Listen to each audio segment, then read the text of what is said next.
रोखठोक वार्तांकन, रोखठोक बातमी।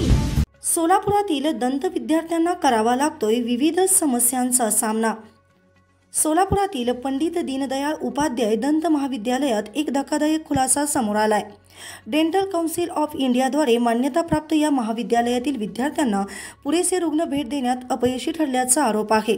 DCIच्या bachelor of dental surgery course regulation 2007 आणि master of dental surgery course regulation 2017 नुसार महाविद्यालयाला दररोज किमान 400 ते 500 रुग्ण असणे आवश्यक आहे। तथापि दररोज रुग्णभेटींची संख्या फक्त 50 ते 100च्या आसपास असल्याचे वृत्त आहे, जे आवश्यक संख्येपेक्षा खूपच कमी आहे। रुग्णांच्या भेटीच्या या कमतरतेमुळे विद्यार्थ्यांना दिल्या जाणाऱ्या शिक्षणाच्या गुणवत्तेबद्दल गंभीर चिंता निर्माण झाली आहे।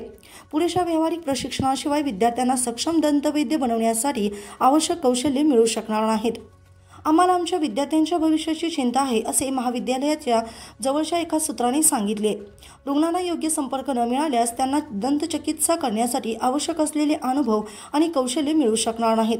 या संस्थेतील असे अनेक अकुशल डॉक्टर उत्तीर्ण झाले असून सोलापूरच्या जनतेचे जीवन धोक्यात घालून ते सोलापूरमध्ये प्रॅक्टिस करीत आहेत।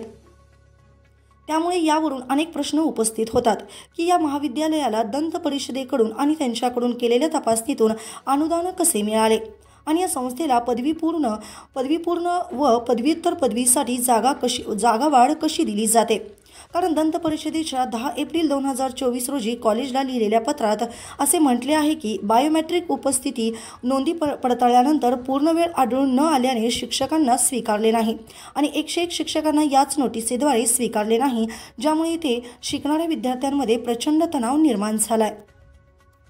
महाराष्ट्रातील महत्त्वाच्या आणि ताज्या बातम्या पाहण्यासाठी आमच्या जय हो न्यूज चॅनलला सबस्क्राइब करा आणि बेल आयकॉन प्रेस करा।